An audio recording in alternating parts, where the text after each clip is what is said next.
Hello and welcome to the Irish Mags Show, where once again I can confirm that we are live. My name is Paul, and this week myself and Alan are joined by another very special guest with over 43,000 subscribers on YouTube, not to mention over 150,000 followers across all of the social media platforms.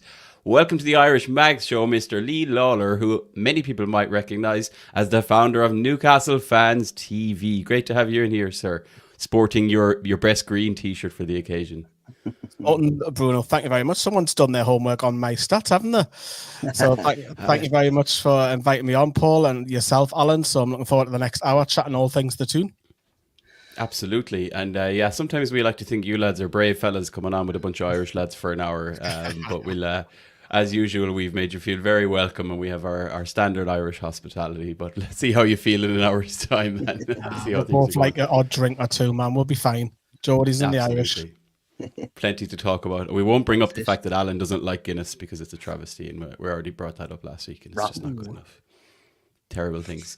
We've loads to talk about, but Lee, just one thing I wanted to bring up. Obviously, I've spotted on social media today a very sad occasion within the Newcastle United community, particularly locally there, with the passing of Colin, who was a well-known kind of photographer there, and I know a friend of yours. So just, I suppose, on behalf of the Irish Mags, we wanted to, express our sympathies, condolences, and obviously you knew a bit about the man himself. If you'd like to maybe touch on your own kind of relationship with Colin.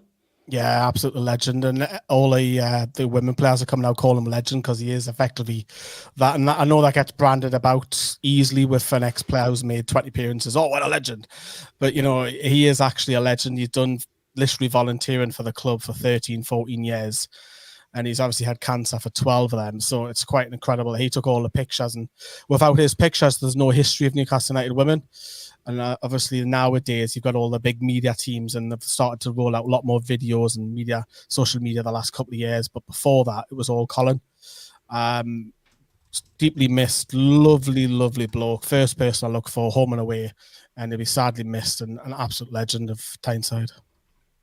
Yeah, absolutely. And I can see very much across all of social media that the same sentiment is going around. So yeah, it's always sad to lose somebody, obviously, within the club that was so well known. So again, our sympathies and condolences to obviously his family and friends and everyone that knew him. Excellent. Well, thank you again for joining us anyway today, Lee. We're going to go through a bunch of stuff. As usual, it's a standard quiet start to the week in the Newcastle United community in terms of rumours going around the place, in terms of things popping up even over the weekend. You never know what kind of Monday you're coming into after a weekend in the Newcastle United world. So we have a bunch of stuff to talk about. We're going to chat a bit about Eddie Howe and some of the interviews that he's been giving over the last few days. Definitely going to probably talk about some transfers, some new names even popping up just today, throughout the day, as I could see. Whether or not they're viable is another question, but that's for another day. Might have a chat about tickets and balloting, because there was some communication from the club about that. And we'll be having a chat about pre-season, because I know from having spoken to Lee before we hit the big red go live button that he has a very big, busy pre-season ahead of him, which includes some travel and trips, which we're going to talk about. Before we do all that, Dolly, just in case any of our listeners somehow don't know you, I've given you a lovely introduction that I found on the internet, but maybe you could share a bit about yourself. Obviously, as a Newcastle fan, we don't need to ask how you became a Newcastle fan, being a Newcastle lad, but particularly maybe the origins of Newcastle Fans TV and the journey up to where you are now and what's ahead. Yeah, I started about 9 years ago. So I know you had Matty on last week as well. Funny if I was WhatsApping him earlier. Very similar to what he does. All your traditional fan channel stuff. And we go all the women's, all home, away, and the men's as well. So clocked up 89 games last season, which I don't know how, but somehow managed that across 7 countries. So yeah, we're just literally try and bring the fan who isn't in the area to the actual game as best that we can. So it's not about us, it's more about what's going on in the stadium in terms of the fans. Podcasts, we've had some big guests on there, got some big followers like Alan Shearer and so on. So yeah, it's a hobby that's turned into something that we're really, really proud of. And there's 10 of us, not all of them you'll see on camera, you probably only see 4 or 5, but there's a big team on the social media front as well. So yeah, love it, absolutely love it. It's a passion, same as you guys. This is why you do your podcast. You love the tune, got the same motives as us. We love the tune, we love bringing people on, we love talking about it. So yeah, absolutely love it. I had no idea that there was like literally a team of you. I know there was a couple of you in it. I've seen obviously on the camera, but Alan, we're going to need to get invited to that Christmas party of Newcastle Fans TV. If there's a good old team there, I think that would be a good laugh. Excellent. And like, you know, particularly Lee, because we've spoken to Maddie about this. We had Jamie from the Mag on before. It's always interesting to talk about that kind of sliding doors moment, the pre and post takeover. And, you know, particularly for those of us who are doing podcasts or channels or blogs or whatever it might be, I suppose, how dramatic was it a change in your world, particularly the takeover? And you don't like to think of it as a bandwagon, or some people just start getting back into it because we're doing well. But I think it's a real kind of clear moment of where everyone felt like we got the club back. And obviously the positivity that's come with that in terms of more engagement with the fans, you know, opening things up again, plus the reassurance that, hey, we might actually see a club that's run a lot better and more structured rather than just one or two particular guys calling the shots. So how was your experience of all that in terms of having the fan channel and before and after? Well, it's the same broken record before the takeover. Every single game we're like, let's hope we get a point today. Just battling and scraping for a point away to a Stoke or a Burnley on a Monday night.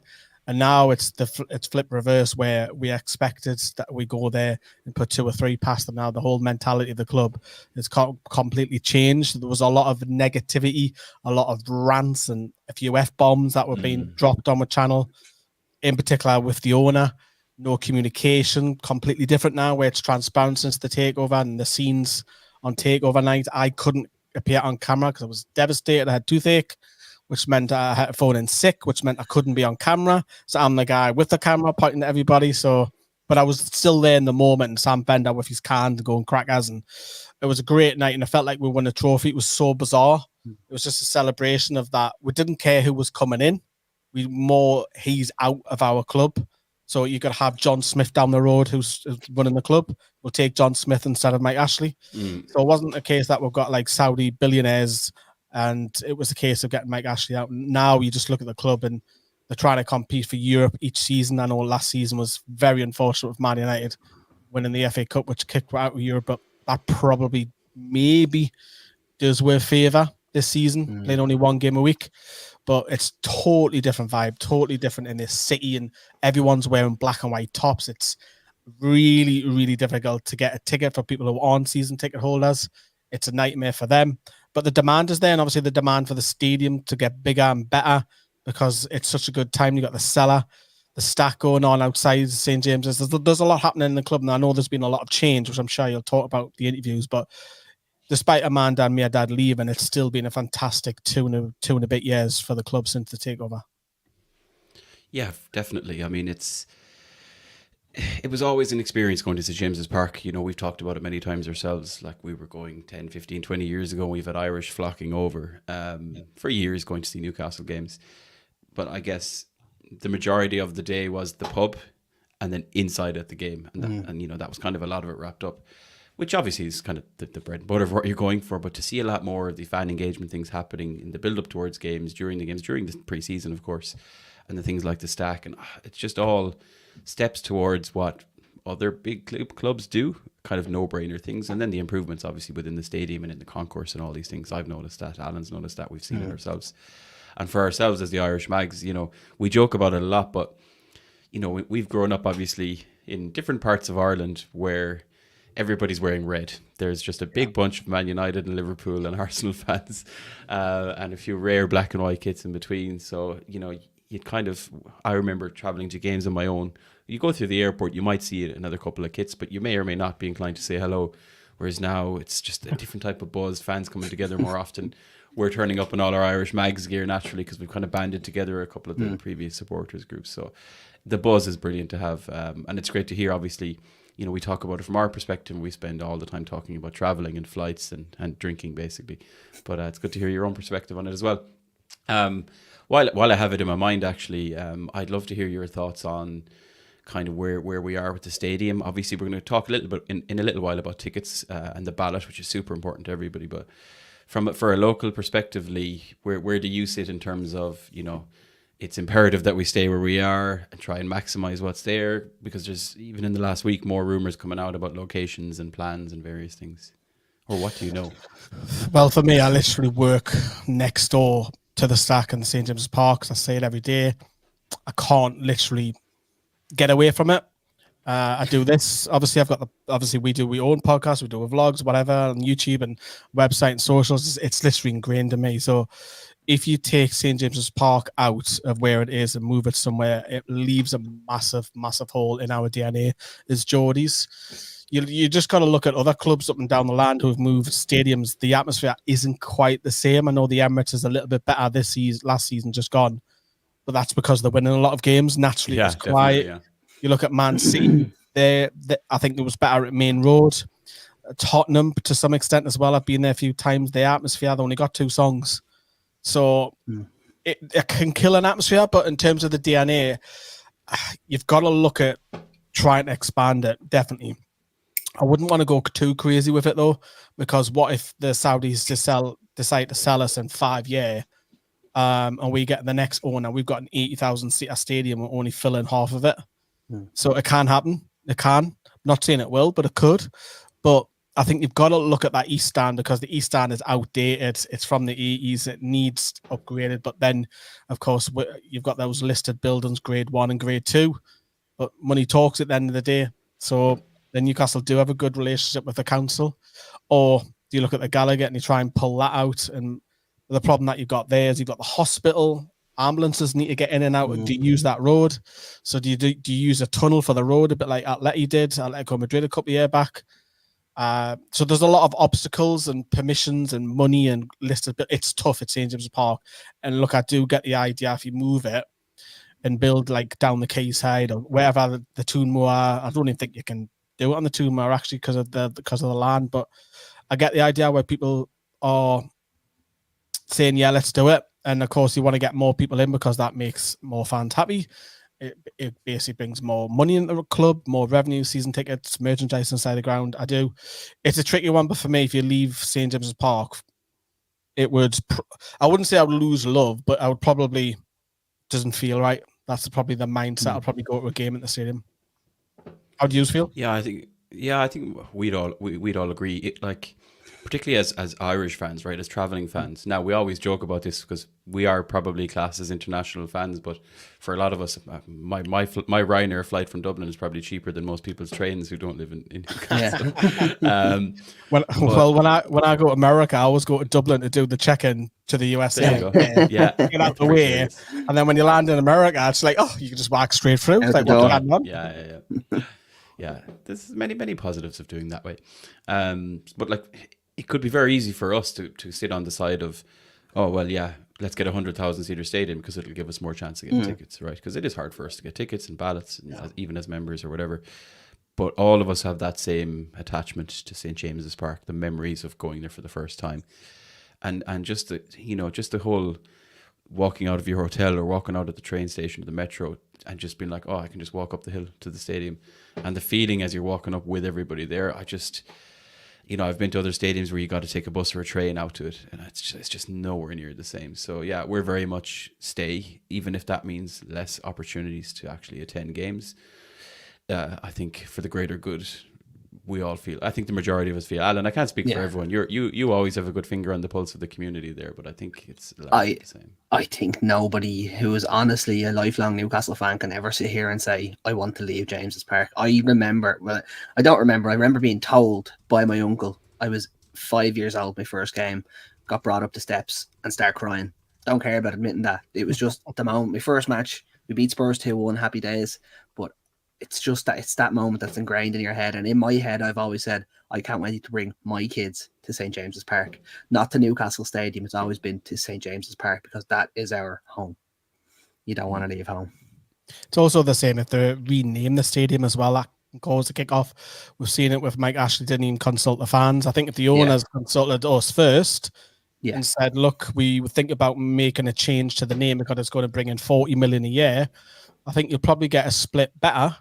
Yes. You'll probably have a 50-50 split there, but in terms of moving stadium, you can't. It rips the DNA. It's who we are with Geordies, and obviously you lads, Irish mags, you've came over. You've took it in. You see the cathedral and the hill as you walk, and it just stands out. But yeah, you can't move, surely. Yeah, and even Davey makes a point in here in the YouTube comments. And guys, get your questions in. Of course, we're going to go through loads of different topics, but if you have any questions, anything you'd like to ask us or bring up, you've a point here from Davey. He says St James Park gives businesses to local people, so obviously should be kept. In particular, the pubs, isn't it? Don't we have a very high record of the proximity of pubs to stadium? Well, you've just got to remember the Stack's being built. The Stack's going to give another nine companies that are going in there, bands, gigs. So it's revenue, isn't it? Yeah, exactly. I should say I put it up on the screen a while ago. Davey is the same guy who said good to see you again. A fellow lad brought up in Blade, and the last time you met was in Trafalgar Square, and he thinks he called your pal the one word we don't say when we're recording. Yeah. So I don't know if you know Davey, Lee, but keep your eyes on that lad. Well, I live in Blade, funny enough, so it's a small world, isn't it? Yeah. So keep an eye. Excellent stuff. Right. We'll crack on. I think we'd like to go through a few different topics, and as I said, depending on the questions we can come in, we can jump in and out. But I think the one thing we definitely need to talk about, Lee, again, we're the Irish Mags. I joked about this on last week's pod. Sometimes we get a little bit of satisfaction when we see England not doing so well at major tournaments before English people then remind us that Ireland aren't even in said international tournament, which is very fair. I think you might like my answer. I don't care about England, so you probably like my answer. Okay, excellent. Okay, this might be good. Well, I suppose it's topical, right? Because the initial momentum that's grown, obviously, I think it was literally a week ago today that Gareth Southgate confirmed he was going to be stepping back from the England job, and straight away, obviously, the media went into a bit of a frenzy. And in terms of bookmakers, Eddie Howe very quickly was sitting prominently as the favourite for the role, and I just think it just created a storm cloud really very quickly gathering in terms of, I suppose, very, very quick kind of people to say, almost like we divided the fan base immediately. Half the people saying he hasn't a notion of taking it. Eddie wants to spend 24/7 on the training ground, working in and around the club. England wouldn't suit him. And the other half saying, how could this man turn down the chance to manage his country and it may not come around again? I guess there's been a lot of interviews since that. Eddie has... People are describing it as Eddie has come out fairly strongly, almost, some people see it like he's giving the board an ultimatum and he's threatening them. I see it as Eddie saying what he has said all along, which is, if I continue to be able to do the good work that I want to do with the right people, and obviously not probably have certain things taken away, which any manager would say. Where would your view be, first of all, on, if somebody from the FA walked in with a piece of paper with a number, said, Eddie, the job's yours if you want it. Do you feel like he might be inclined to take it, that the temptation would be too much? Or do you think he would actually turn it down? Which would, again, it's something you mightn't think he would do until it happens.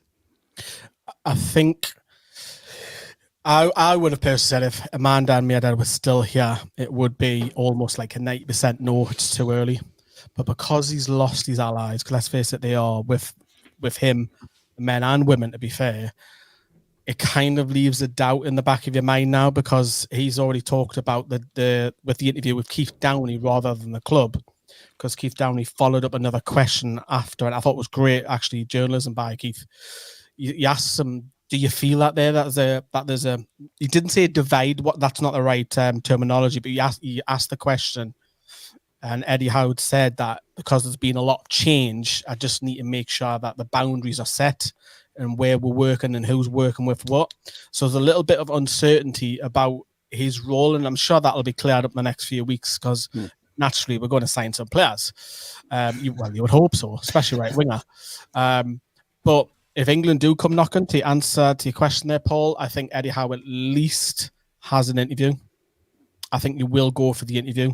And then everything will just be running through his head. Do I not? I think it'll be like a flip of a coin, because as you say, I think the problem that we've got is that if Eddie Howe has a poor start the season and now Amanda and Mairdad are gone, are the PIF going to be a little bit more ruthless in this time? Say, right, actually, do you know what? You weren't really our man. You were Amanda's man.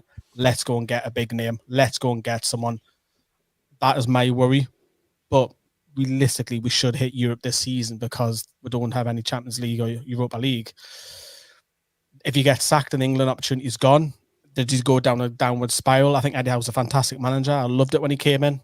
I championed it. but I think he has the interview. I really do. If England come calling, I think he'll be paid. I think Gareth Southgate was only, I say only, was only on $5 million a year. I mean, that's still a lot compared to me, you, and Alan. I mean, that'll take a few years just to get anywhere near that. And what's that, like 97,000 a week or something like that? So I think he's on that roughly anyways at the club. I think he has the interview, and I think it's so 50-50. I wouldn't have said that if Amanda Mirdad was still here. Yeah, and it's like things happen like so fast in football. Do you know? I mean, if you look at another name in the hat race for the England job is Graham Potter, right? How quickly did he go from being kind of his stock was super high? He was at Brighton; they were doing amazing things on and off the pitch. Suddenly, he's got the Chelsea job. 6 months later, he's out of work and he hasn't had a role since. Now maybe England are in his head as well in the same sense, but. When your stock is high, I don't think the national job comes calling that often. And there's probably not many more high profile national jobs in the world than the England job for many, many reasons. Again, for me, it's easy to say, I don't think he'd be that interested, or it mightn't be in his mind, or he'd be happy where it is. If the offer got put on the table, I think for most managers of their country, it would be hard to turn down, except the Ireland job. But that's again, nobody wants that. Entirely. I can see the comments in the chat, Alan, about that as well for you going to Ireland. It's funny that because Lee Carsley's obviously won, and obviously he's grew up in England, obviously played for you guys for so many years, and he won. Obviously, he's in contention as well, and he won the Euros with under-21s. There isn't many English managers out there because the Premier League is just full of. I mean, look at the last time an English manager won the league. It was 1992 under Howard Wilkinson. And I remember a few years ago when there was a clamour for Harry Redknapp because Harry Redknapp was on such a high with Spurs and he got them in the Champions League, and it's quite similar. He was on a trajectory of going up. I'm sure they had Modric and Bale at the same time. I might be wrong on that, but they went with Roy Hodgson instead of going with what all the fans want. And at the minute, it feels like it's all the outside. The majority are going, get Eddie Howe. It's, But I think if he keeps the role at Newcastle, I honestly think we'll get back into Europe and we can go and invest. It's a tricky one, but I'm so 50-50 on it. But I think we'll have to see who we can get in the next few weeks is crucial. I don't think England will permanently get someone right now. I think they might bring in Carsley just for the next couple of interim games and see how it pans out as well. And that gives Newcastle the opportunity to make Eddie happy and strengthen the first team. Yeah, I mean, it kind of makes sense in a way. Like they kind of did the same thing with Southgate, and it's almost like that there's that internal kind of system or setup for progression and a pathway there in the DNA of the underage teams all the way to the senior team. I was hoping Lee Carsley would take the Ireland job when it was available. I believe, it's common knowledge that he turned it down. Which is, I suppose, in a way, it's not surprising if he had any kind of inclination that he is a serious candidate for that England job. So, again, it'd be hard for him to not do that. And as he said, he's been highly successful with the under-21s team there as well. Well, if you look at Lee Carsley success, would be good for Anthony Gordon. But if you look at success around the world, the Argentina manager and the Spain manager have both come through as being under-19s, under-21s, under-23s, then senior, and have then gone on to win something. So the logical, if you're looking at world football, you have to go, right, well, the logical answer here is to bring in the guy who's brought through our last two generations of players, give the job to Carsley, and England could potentially go on to win something eventually. Or you're bringing an Argentinian in charge of England. I mean, that will not go down well. No. And then, or you've got a German and Klopp, which again, that won't go down well. I mean, talk about history. It would be that kind of thing where if you went back in time, particularly even the 90s, and said, oh yeah, the England manager is going to be Argentinian or German, I think there would literally be outcry and mayhem. So yeah, no, I don't think it will happen, but time will tell anyway, so fingers crossed. And I think just to close up on that point then, or particularly around the Eddie Howe situation, you're trying to read between the lines and listen to different people speak about it. And it's the Eddie Howe and Paul Mitchell dynamic. Now, at first glance, it almost feels like there is no dynamic yet. Not that it's a negative, they just haven't properly kind of ironed out all these things and who's doing what. And, these are two guys that haven't worked together before. Now, you'd love to think that behind the scenes, there was meetings and there's discussions or whatever it is. I feel like that how those two will operate together is going to be highly influential as well as whether England offer Eddie Howe the job or not. But just in terms of the success and Eddie Howe's happiness in the role, what's your view on it, Lee, in terms of what we've seen so far, particularly, the arrival of Paul Mitchell, where it feels like, I'm hearing 80-90% of his role is going to be on recruitment, right? And, he has quite a very large, extensive track record and some very high profile names and clubs associated to him. Do you view this as being a potential problem in terms of it could be, Paul Mitchell's way or the highway?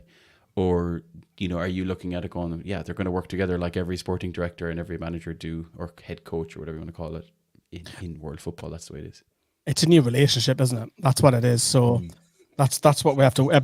A new relationship is better than not having a relationship, because let's face it, under Ashworth, he hasn't been around this year because of gardening leave and what have you. And Darren Neils has had to deal with the transfers. So if you have a specialist, inverted commas, who's helping you work with the team, so they'll sit down and they'll have the Steve Nixon as well. Right, Eddie says, right, okay, yeah, there's 10 players, they're both agreeing it, but it's up to Paul to go and get them. So we'll have to wait and see if because we desperately need a right winger. So if there's 10 right wingers listed, Paul's got to start off number 1. Can he get number 1 for Eddie? Can he get number 2 for Eddie? It has to be that way and make the manager happy. That's how they got to work. Otherwise, you're looking at a potentially disruption. And by that stage, you never know with the England job, has it already gone to somebody else? Is it gone? So I love Eddie Howe. I've said this numerous of times, and the whole England thing, his dad, and a lot of people don't know. From an older generation, the fans do, but Don Howe is his dad. He coached under Greenwood, Bobby Robson, Terry Venables. So his dad has a long history of working with England as a coach, not as a head coach, but Eddie Howe has dreamt of being the leading man for England. So I don't think it'll happen straight away, because England's next game's early September, and that's only like 6-7 weeks away. So I think Carsley will be put in interim charge, and then that's a great opportunity for Newcastle to show Eddie Howe, look, we're going to back you with these signings. Oh, yeah, fair. We've come from Sam saying that Don Howe isn't Eddie Howe's dad. Yeah. So we already have disagreement in the ranks. I was told that he is. That's Sam from our lot. So, Sam. Oh, Sam's coming for you there. Okay, that's fair. We'll let you two lads battle that one out. We're not getting involved. We're the Irish Mags. We're always neutral. He absolutely loves to click on anything I'm slightly wrong on. Well, I'm pretty sure. I mean, speaking of which, he has come at you earlier as well about, he said, long-time viewer, first-time commenter, can I ask Lee, where did he get his hat? I want to make sure I never visit the shop he got it from. Cheers. I got this from Amazon, obviously for special reason for the Japan trip. So that'll be why. Amazon. He's just jealous. Yeah, it's can't pull off a hat. His face is too long. Sticking on the point then, Adam has a point here about Paul Mitchell employing Pochettino at Spurs and Southampton. Now that's even grown some traction today. I saw in kind of across the socials that, and again, you can speculate about anything, but if Eddie Howe were to go, that apparently it's already a thing that Pochettino would be lined up. Now Pochettino apparently, as we said already, is also potentially in line for the England job too. So a manager who's not working is obviously going to fall into these discussions. But again, Lee, on that point, do you think particularly, Paul Mitchell having worked with that manager at 2 different clubs and both quite successful spells, that a combination of, if England were to come along, plus the communication from the club, from Paul Mitchell and above to say, well, Eddie, we're happy enough for you to leave, rather than making a fight to stop him leaving? I don't know. I really don't know. It's like I say, it's a new relationship. The minute we're going to have to wait and see. But I would like to think that they're going to be working together. And from what I can see in terms of the videos that the club put out, and I know you can't always judge what the club put out because we don't see what's going on behind the scenes. It was all like high fiving when Paul Mitchell was walking around with Tonali and Jacob Murphy and what have you. And then the interview, he came across as very, very friendly. Obviously, he's a northerner. He sounds like he's from the Manchester area. I might be wrong on that, but he sounded in the. And then he was saying, look, we're going to push, because my fear was they're just going to leave the NUFC women to one side and just let it rot. Well, not let it rot, that's probably a wrong terminology, but not have as much influence in it. And so with Paul Mitchell, we've got to wait and see. I think we'll have to wait and see, lads. Yeah, I think that's it. And it's hard to be patient with things like this because Eddie Howe has... I mean, to an extent, he's won over a lot of fans. I think that, you know, if we wind back the clock to 2.5 years ago or whenever it was, when he was hired, I'm trying to look at the month here and figure out my timeline. It was a case that a lot of fans probably weren't over the moon when Eddie Howe was hired, right?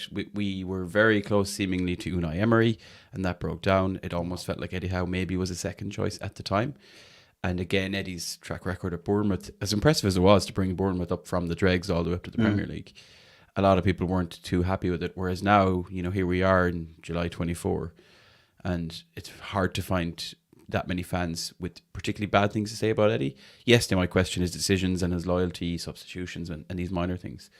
But overall, if you look at what he's achieved at Newcastle, it's incredible. It's very impressive. So I'd like to think the majority of us are very much of the idea that we want Eddie to stay around and finish what he started. 100%. Yeah, I don't want to see Alan. I just don't want to see Jason Tindall on the sideline for England. No, he's ours. We want to keep him. I can't get behind that.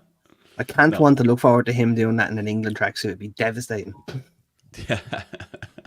We're actually getting into some of the heavy hitting questions now, Lee, that deserve some of our attention. Long-time follower of Newcastle Fans TV, serious admiration for the effort that Lee puts in. Genuine question: how do you do it?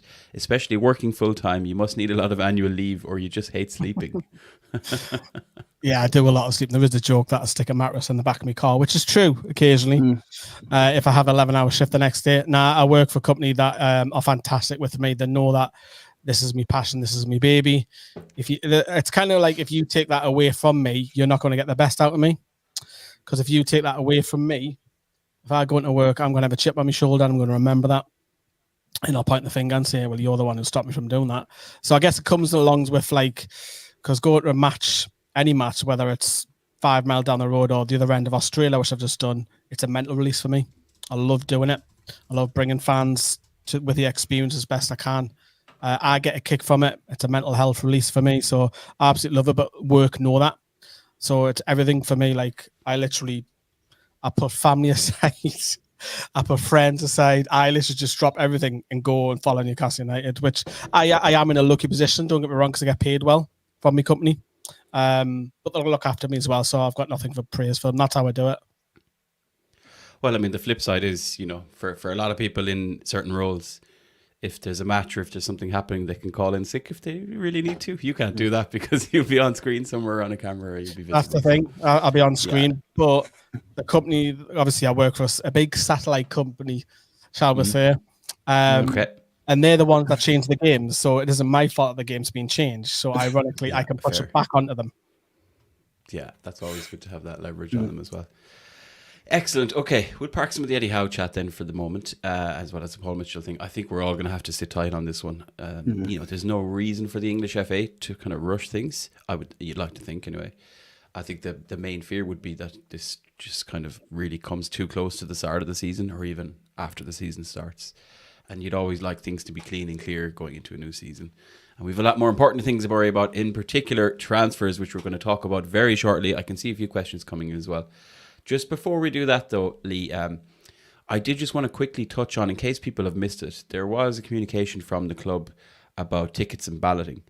Yeah. And to be fair, and to the club's credit, you can see they've engaged with a lot of fans. They've actually went out to gather as much feedback as possible, particularly around how the ballot works versus first come, first serve. I've seen the Stickman has made a resurgence on Twitter again. The infamous Stickman for when you're on the Newcastle United website in the ticketing system there. Yes. And look, I think tickets are one of the things, it's the hardest. It must be so hard. What's the opposite of envy? I do not envy people who have to do that for a full-time job, trying to figure out how to satisfy everyone, right? It's so tough. But from what we can see, and again, it was a lengthy enough communication, and Alan, I know you'll be keeping an eye on this really closely. They're making some amendments from what I can see in terms of the first batches of balloted tickets and what areas are going to be available and how you choose which categories you are. And then there is an element of first come, first serve, I think, later. But I think you should explain it because I'm just going to ruin it. I've looked into it, and it's one of these things. It's a little bit confusing until you actually do it for the first time. I think, from what I can gather from it, you can apply for the ballot if you're successful, you have 48 hours to pick your seats. We are not just given 2 seats, which was a bit of a nightmare for some people. And look, if you're going to the game, you're going to the game. You don't really care where you're sitting. But if you have one mate in row Z and one mate in row A, you're going, well, what's the point? It should just put me in other ends of the stadium. The fact you have to pick now is a little bit of a boost. The fact that there's going to be a first come, first serve after the tickets have gone back to the club will be a bonus as well, which means you're not being totally locked out. But I really don't think we're going to truly know how this balloting system is working until the Southampton ballot goes live and we know what we're dealing with. But they listened to it, they asked us questions, they seem to have taken on board what we have said, and that's all we can ask from the club, really. Like, they've done everything we've asked of them, so can't argue with it.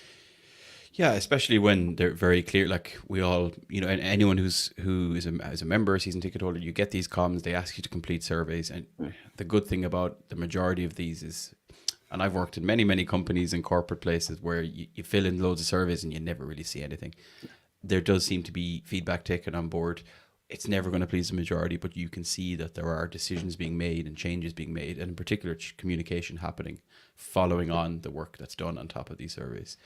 Lee, for yourself, you know, obviously maybe being a season ticket holder is slightly different, but in terms of within your own community, people you know who obviously, you know, are members like the rest of us and going in through ballots, have you got a finger on the pulse of how people are in terms of the reaction to the changes that have come in? And, you know, are people happy with it, or is there still, like Alan said, we won't know until we actually try it and take it for a test run for the first time?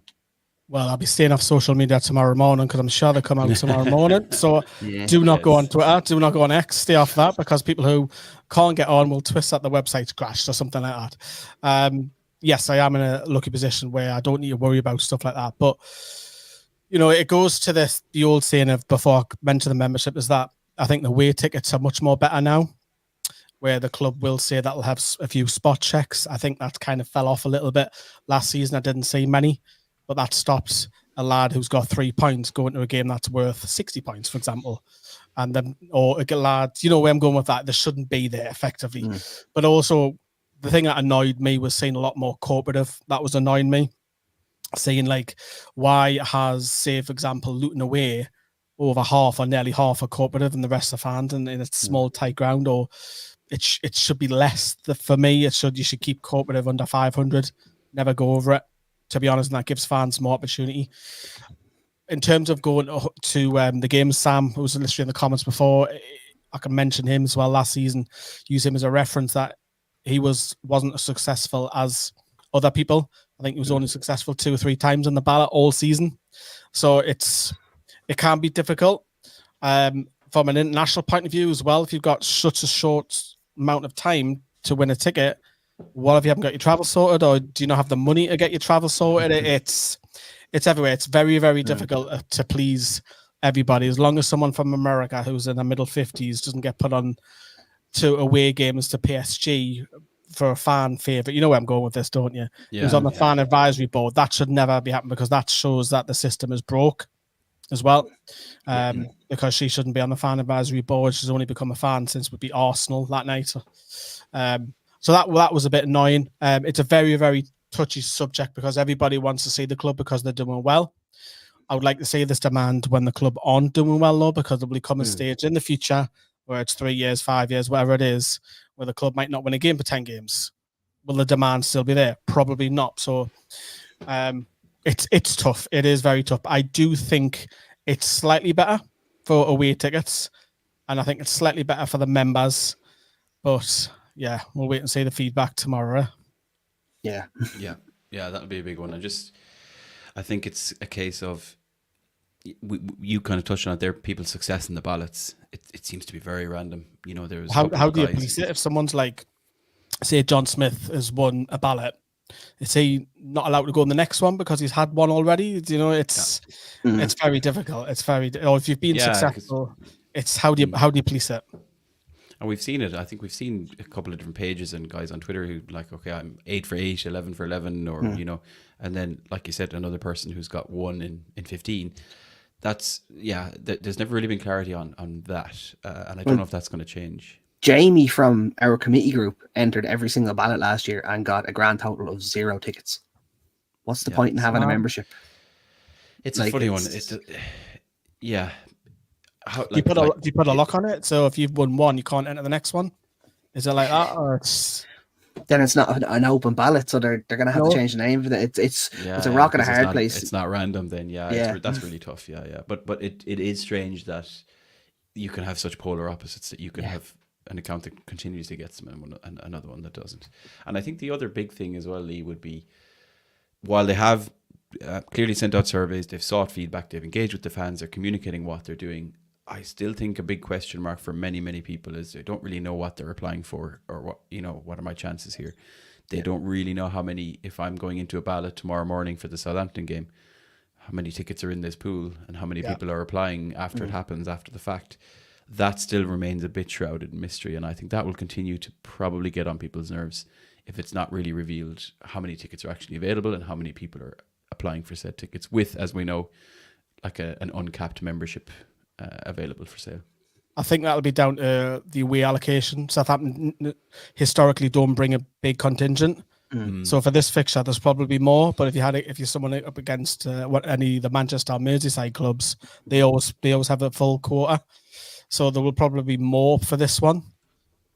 But again, it is very, very, look, it's a tough one because you can never ever please anyone. I think transferring was a good idea last season. If you're a season ticket holder can't go to a game, but someone else is a member, you can transfer your ticket. Sam did that a few times last season. That was great. That's how he got into some games. And I think that was a step up in the right direction. But it's baby steps, isn't it? It is. Yeah. And as we've said, 2 seasons ago it was stickman, first come, first serve. Last season was the first real kind of ballot process. Now we're going to go into a mix. It's not something that they can drastically change mid-season either, so I think we just need to give it a test. Am I right in saying, sorry about Paul, am I right in saying that general sales don't happen anymore? No. Because that's also a good thing. I thought not legally, but I thought they have to hold on to X number of tickets. Is that gone now? Maybe I missed that. I thought that was a Premier League requirement that they have. I don't think I've ever seen Newcastle tickets go up on general sale last year. I think they were all snapped up by the time. Because if you have, there'd be no real point in having a membership then if they were going to sell. Well, it was for the early access, I think. I thought there was a Premier League policy where 1,000 tickets need to go on general sale. I'm just making up the number 1,000, right? But 1,000 should go on general sale for every club in the thing. But I could be wrong, to be honest. But I think, you're playing with fire, relying on general sale. That's the thing, it's hospitality. Membership, sadly. Yeah. Hospitality, and that costs a bomb, doesn't it? That'll guarantee you a ticket, but you're paying 300, 400, 500 quid just to have a 3-course meal. Yeah, it's quite you've hit the nail on the head there. I've just Googled it, and hospitality tickets count towards that. So that's exactly what all clubs do. They just sell their hospitality tickets as their general sale tickets. Yeah. Okay. Better have a chat to the missus about my next birthday present for the coming season. It happens to be in September, which is a good time. Okay. Thank you for sharing all that, Lee. I know it's the topical thing where it's almost like it's a topic that almost gets under everyone's skin, but it's like arguably one of the most important topics out there. And especially for ourselves, as we said, the Irish Mags, we need to book flights, we need to sort out an accommodation. Potentially, if it's a Sunday game, you might need a Monday off, and you're trying to really plan in advance. I do hope this whole ballot 48 hours thing will just have ballots opening a lot earlier, because that was another thing we really struggled with last year. A ballot opening 2 weeks. I can't remember what the shortest one was, Alan, but it felt like there was 2 weeks at one point. The Spurs home game, I think, was 16 days, and I remember I was going to go to it, and I was like, oh, I'll have a look at. I don't know who it was, but I was like, oh, I'll go to it.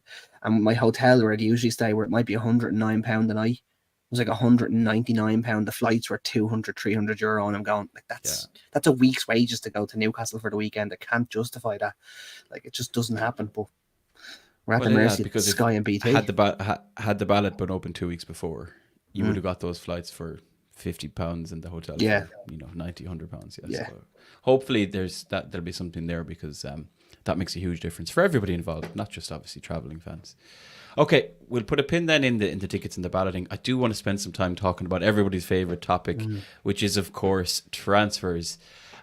We do have some questions from the chat, folks. I have banked up a few questions here, and at the end we're going to really make Lee earn all of the wages we're not paying him to be here.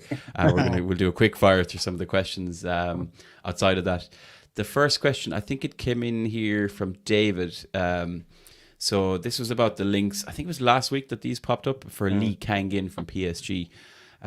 Which is an interesting one for many reasons, but as David's pointed out here, apparently he sold more shirts than Mbappe. Now, I find that very hard to believe that Mbappe's shirts the sales were less than Lee Kang-in, but I suppose with the commercial element and the international exposure, as well as the caliber of player, I don't know if you know too much about the player himself, but is it a transfer you see potentially having legs, or is it just another name on the list? Nah. I played against Newcastle a couple of times last season. He definitely did away from home. Was he centre midfielder? Yeah. Nah, I think we're stacked there.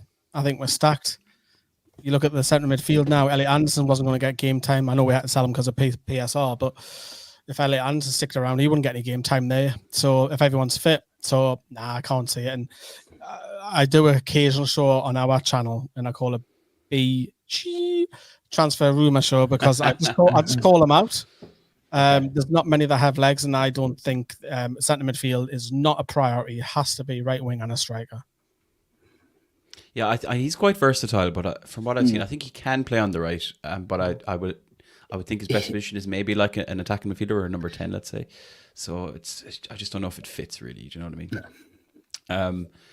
Okay. In terms of other names, I wanted to really bring up, and in particular today. So we've had Malik Thiaw from AC Milan in the doing the rumours for a long time at this stage. Today there was some traction around a couple of tweets and items breaking that we're looking at both Malik Thiaw and Fikayo Tomori, both of AC Milan, both centre backs. Now, I don't remember ever seeing a club sign two centre backs from one club, and the selling club would need to be kind of mad or desperate, I think, to let two top quality centre backs go. Now, if the money's right, you can think differently.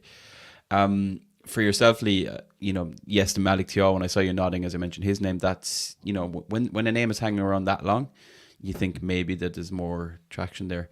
But equally, Tomori is an exciting prospect, I would think, as well, for the pace and what he would bring to a partner like Botman or somebody like that. If it keeps going on, there's probably a little bit of truth in it. It's got a little bit of legs to it. But what happens when Lascelles and Botman comes back? You've already got Lloyd Kelly for the door. You can fill in there as well, because I actually think it'll be Sharon Byrne starting centre-backs. I think that'll be first choice because Lewis Hall's come on leaps and bounds. I think Matty Targett will be the second choice left-back, and Jamal Lewis will probably head out the door. I don't see a centre-back coming in. I think it's great. Tomori. I think Eddie Howe might hang on for Lascelles because you're looking at 3 months. I know it might be quite a long time to hang on. But if you look who can play where, I don't know. And plus, you've got Alex Murphy as well, knocking on the door, signed a new contract. Irish lad, of course. Mm-hmm. And obviously, he's effectively Paul Dummett's replacement, isn't he? Let's be honest. He's now going to go up pecking order. I cannot see any centre-backs coming in. I really cannot. I think he's going to hang on till what he's got, the four that I've mentioned there, in Fabian Schär, until the other two lads come back, which is what we're expecting late November, December. So for people like Connor, who are quite concerned that we haven't had anyone high profile through the door, and if like Lee said, maybe we actually aren't going to bring in a centre back, knowing the options that may be there. If we don't have anyone in before the Japan trip, you'd think something isn't right. Connor is saying he would think something isn't right, especially with some of the dead wood still there. So again, we have had some players leave. There is a lot of talk about some other players due to leave. Like if we got to Japan, and I'm going to ask you about Japan in a moment as well, for other reasons, Lee, that we talked about. Yeah. But if we got to that Japan trip and it says nobody high profile, but if there isn't what we would consider to be a first team signing, potential first 11 signing in by the time the Japan trip comes around, would you as a fan be overly concerned? Should we be concerned? Not massively, because I love the fact when the club makes signings, nobody knows about it, and bang, there it is. I love that. You've seen the smoke screen last season with who was it, Nicola Barella. Barella. And then bang, a few days later we're signed Tonali. No one had a Scooby-Doo about it. Love that. Same as Isak as well. I think that might happen. I'm not too worried about it. I think they'll be working on it behind the scenes. as I mentioned that list before, they'll sit down and work on targets. If the Japan trip, I mean, Japan's only this weekend. I'm not too concerned if Newcastle haven't signed a player in 5 days. You've got all of August to come. But there is positions that will have to strengthen 100% because you can't rely on me personally. You can't rely on Miguel Almiron and on Jacob Murphy for the rest of the season. No. It needs strengthened. It needs strengthened. I'm not too concerned, but I think it will happen, but not before Japan. And have you been widely speaking, so sticking with that right wing, it's that even the position name has changed. We would traditionally say it's a right winger or a right-sided forward or an inside forward. Like, what kind of names would you put more belief in if we're thinking, Lee Kang-in isn't really a realistic one? Another one that Alan has, actually sticking with Japan, another one Alan has been particularly fond of is Takefusa Kubo, who today is linked with Liverpool. I'm sure you saw those tweets, Alan. Devastating. Devastating. And then last week we profiled a couple. We had Ted on from Statsbomb, and we were profiling Mbeumo and Elanga, to name a few. Rafinha has also been going around from Barcelona. Any particular names for you, Lee, that have more substance from what you can see, or you would like to see in particular for your own view? So we had Chris Waff on from The Athletic, and he said keep an eye on the Elanga story. So that's coming from The Athletic. That would probably be more realistic. Him and Brian Mbeumo, totally different players, and Mbeumo comes in, whereas Elanga's got obviously direct pace. So I think Mbeumo will probably score a lot more goals. I know people might not say, oh, it's not the big name, but it's better than what we've got, and I think it's an upgrade of 1 or 2. But before the Euros, I've said this on video, so I can back it up. I wanted Nico Williams before the Euros. Now I know, obviously, he plays on the left for Spain, and there is big talk of him going to Barcelona, but he was my pick before the Euros. I said, watch out for this lad. He will rip the Euros apart. Got put on the left wing because of obviously Lamine Yamal is something else on that right side. And he can play left or right, Williams. And that was my dream signing. The only problem was with his wages, he's on 170,000. But that's not going to happen now. In terms of Kudo, the Japanese lad, Sam absolutely loves him on our channel. He doesn't shut up about him. He's got the Tonali transfer right, and then he got the Isak one right, and he's predicting go and get Kudo. So we'll see on that. I think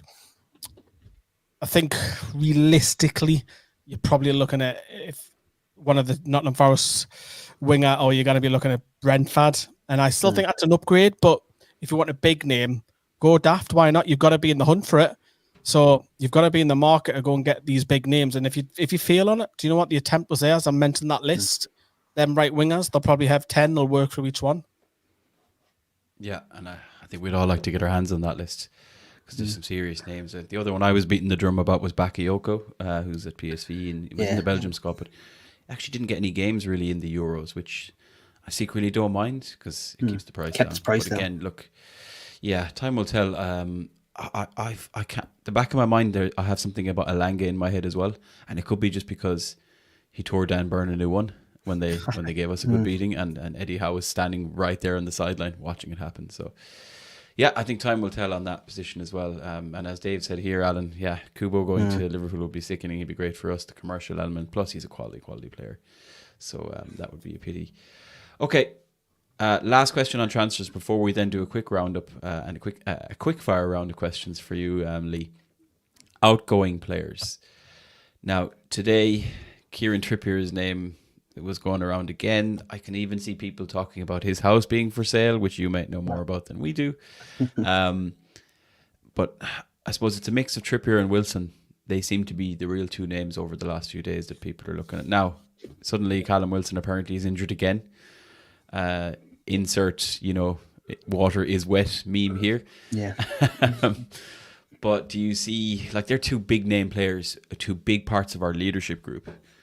From what you've seen, or from what you've heard, or from what you even believe yourself, do you think we could actually go into next season without one or both of those players? Wilson's not going.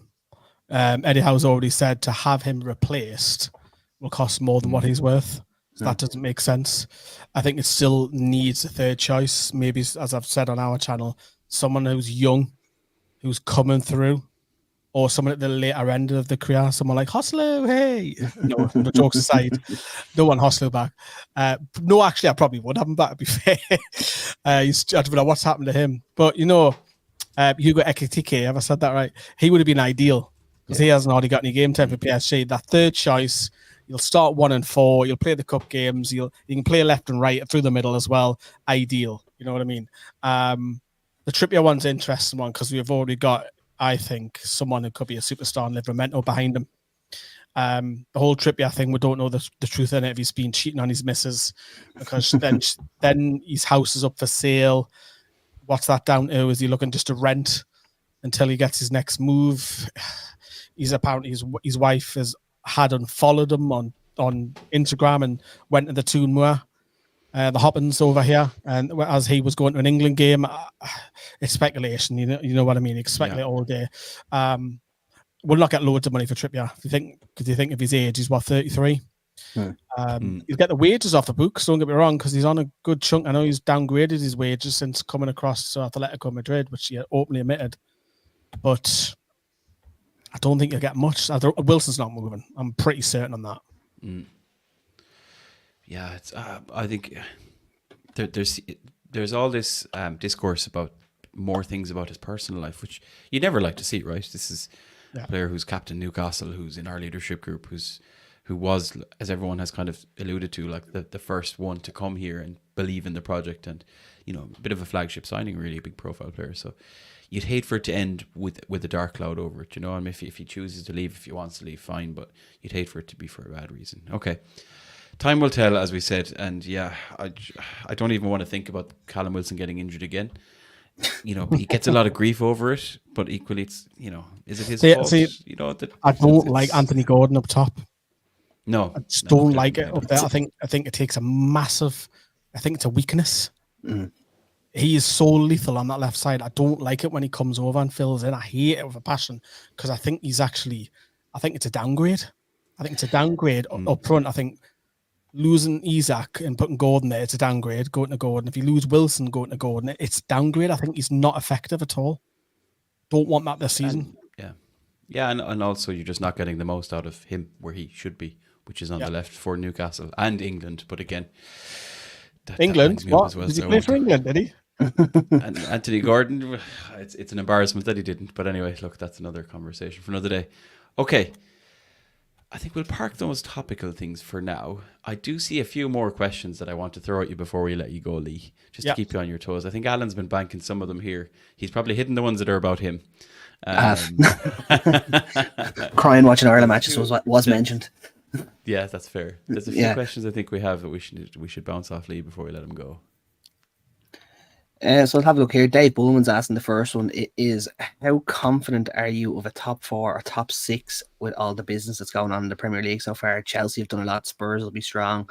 Man United have looked like they're starting the window very, very strong as well. So how confident are we? I'm pretty confident because we don't have European football. I think that's going to go in our favour. Initially, it helped Spurs, but obviously Spurs doing Spursy things crumble towards the end of the season, like 2 seasons in a row now. But I genuinely think that if we have, touch wood, not too many injuries, because we've already got 4 already in Lascelles, Botman, Miley and Wilson. Miley and Wilson should be back within a few, 6 weeks, 7 weeks. But we've also got to look at the fact that the coefficiency went against the Premier League this season, just gone. Whereas Man United were awful in their Champions League. Newcastle didn't get out theirs. Mind you, we had the group of death. Man United can't say anything about Copenhagen. That's a joke. But I think that'll change this year. And your likelihood, 9 times out of every 10 season, the Premier League's in the top 2 coefficiency anyway. So 5th place might even get you Champions League. So I'm pretty confident of that. And I know Villa are there and Spurs and Man United are signing young. But Man United are signing potential, I think. They're not signing players now, I don't feel. So we'll see. But I think generally top 5, 6, 100%. Can't argue with that, so. And just this one comes from Paul Slaughter. What do you think of Eddie's early substitutions? They always seem to come in and around the 62nd minute. Now, this is a question that Paul gives to every single one of our guests, so don't be worrying about it. So he means lack of early. Sorry. In particular, last season, that's the only thing I didn't like, where we had kids on the bench with 2 goalkeepers. I get it. I get it. The only thing was that, why is he not bringing Lewis Hall on? Why is he giving him 5 minutes? It can't be that bad. I get that, but I think he has improved as the season goes through, and I think as he has a fully fit squad, I think he will ring them changes a lot earlier. but you always know that your substitutions majority are from, you never change the defense, not really, unless there's an injury. So it's always going to be forward thinking players. I think it'll happen more often this season, knowing that the fact that we only got one game a week unless we go far in the Carabao and the FA Cup. I think he will make changes earlier.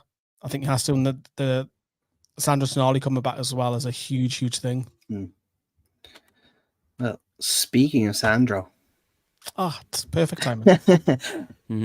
How quick do you reckon he'll get up to speed, and how fit will he be? Because as much as training behind closed doors and playing behind closed doors, matches will get him up to speed. Match fitness and Eddie Howe fitness are two very different things. Do you think he'll be straight into the squad, or will he take a while to settle? Nah, you'll not play for a while. I think I was really disappointed that he's not allowed to play in closed doors friendlies, so he didn't play against the German side, Unterching. I can't pronounce the name. I think he didn't play against them, and I don't think he'll play against Burnley on Wednesday, which is at the training ground. Now, I have heard about this behind closed door friendly thing.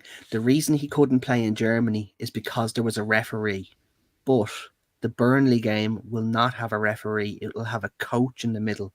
Acting as essentially will have Tyndall as the referee, and that's why he'll be allowed to play, because it's not a sanctioned friendly. Now, this is me reading this off Twitter at an hour before we went live, if you know what I mean. So take it with a bucket of salt, not a pinch of salt. But seemingly that's why he will be able to play against Burnley. I haven't seen that today. We're all eyes on Wednesday then, but in terms of the Premier League, he's back 1st of September against Spurs. He'll be on the bench and will probably not say proper, ready to compete for first team place until October. And then finally, this is just a bit of a shout from one of your early points saying that you don't think we get a defender. What happens if Schär gets injured? Big gap, and what do you do then? You can't injure Fabian Schär. He goes down more than anyone ever. So many jokes to make, but he's indestructible. Tactically goes down. Yes. If next time you watch a Toon game, you've not seen it, Fabian Schär will go down when the opposition having a lot of the ball. It's very clever. But then again, you've got Emil Kraft. I know he's not brilliant, but he's looked steady, hasn't he? So he can fill in there as well. I think, all right, it is a slight concern, yes. But as Fabian Schär gets older, he's 32. For me, he was the best defender by a mile last season. So underrated. If he was 10 years younger, he would go for 50, 60 million. Of course he would. He's absolutely outstanding. I love Fabian Schär. I think his defensive games come on so much, because when he's first coming in, he's this Philippe Albert-esque player that wanted to go past 3 or 4 players and bang one from 50 yards. Now he's so more composed, and he's now becoming a leader as well. So it's a slight concern, but I think we've still got enough depth. It's not great depth, but there's still enough there, squad players. Yeah, I can only agree. I think if there's value to be got for somebody like Malik Thiaw, and what I say by value is if we're getting a defender in for 25 million rather than 50 million, right? Because we know how much of our budget is going to be necessary for that right side forward, right? If we do go big, that's where we want to see a lot of that budget go towards. So if there's value to be there, fine. But as we said, Lloyd Kelly's in there. Eddie Howe knows him very well, what he's capable of. We know Dan Byrne, Fabian Schär are there, and as we said, Kraft, Alex Murphy. It's not ideal, but there's options, I guess. The one thing I'll say about Tonali, we tweeted out a while back, there was a picture of him in the gym, and I tell you what, he looks fit. I think he was on the machine with the leg. His calves are just like the size of my head. But anyway, I can't wait to see him in a Newcastle kit again sometime soon. Yeah. Excellent. Well, look, I think that probably is a good time to wrap it up, Lee. We've kept you for an hour, and you've survived the onslaught of questions, and even your own Sam and some of those guys infiltrating and trying to bring you down. Do you know what it is? They do it on every channel. If our lads go on other channels, you've got your own trolls. Yeah, they make up fake names, so you read it out and it's swearing and stuff like that. So, dear. As you can probably get Mass MASS, then something on afterwards, a second name. I won't repeat that, but you get the general idea. Good to know. Well, hopefully they won't follow you where you're going next, Lee, because just before we hit record, you did tell us that you are actually heading off to Japan for our preseason tour, which is unbelievable. We're not jealous at all. I know we joked about the hat.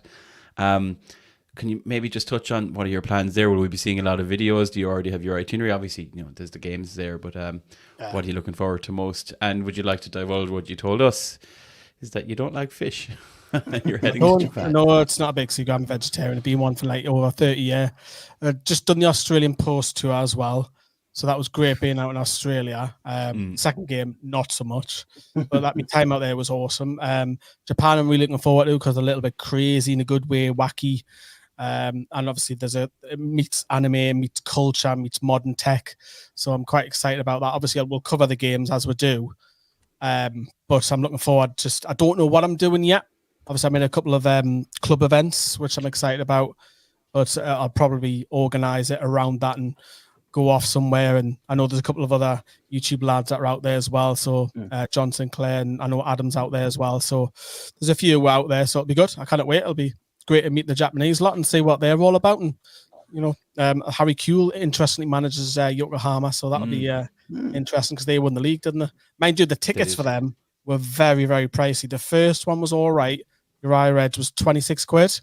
The second one was 40, I want to say 48 or 46 for a friendly. Because they won the league. Yeah, because they won the league, won the league and they're high profile, yeah.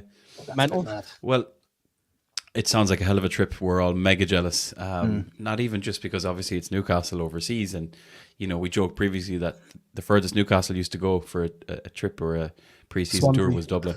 Oh, yeah. Dublin on a Ryanair. So it's nice to see us doing big club things and we hope you have a great time. And on that note, Lee, as we'll be expecting to see a lot of content of you on your travels in Japan, can you maybe tell everyone where they can find you? Obviously, Japan is the answer to that question in the short term in a week's time. But where can people find you online if they want to see more of your content, especially during the Japan trip and beyond? Yeah, we do loads of stuff, podcasts, vlogs, women's, men. We've got the whole friendly coming up and then next day off to Japan. So Newcastle Fans TV. The website links underneath my little name there. Social media, Newcastle Fans TV, Facebook, the usual Instagram, X, Twitter. Come and follow and see what we're all about. Excellent stuff. And as we said, there's a lot of things to come for the pre-season. And lads, as it stands, we're less than a month from the first game of the Premier League season. Where has the summer gone? I have no idea. But anyway, Lee, again, thanks so much on behalf of myself and Alan as well. Thanks for joining us and giving us your time this evening. You can find Lee, links to Lee, Newcastle Fans TV, and of course, all the Irish Mag socials in the description below. Make sure you're following all over the place. Thanks again for all of the questions, all of the feedback, all of the comments, all the interactions this evening, guys. We will be back for more Irish Magnus next week. So, until then, how are the lads? Slán go fóill. And of course, we shall see you all very soon. And Lee, thank you very much, sir. All we'll say to Thanks you very is much, Lee. safe travels. Thank you very much. Thank you. Enjoy. What happens on tour stays on tour.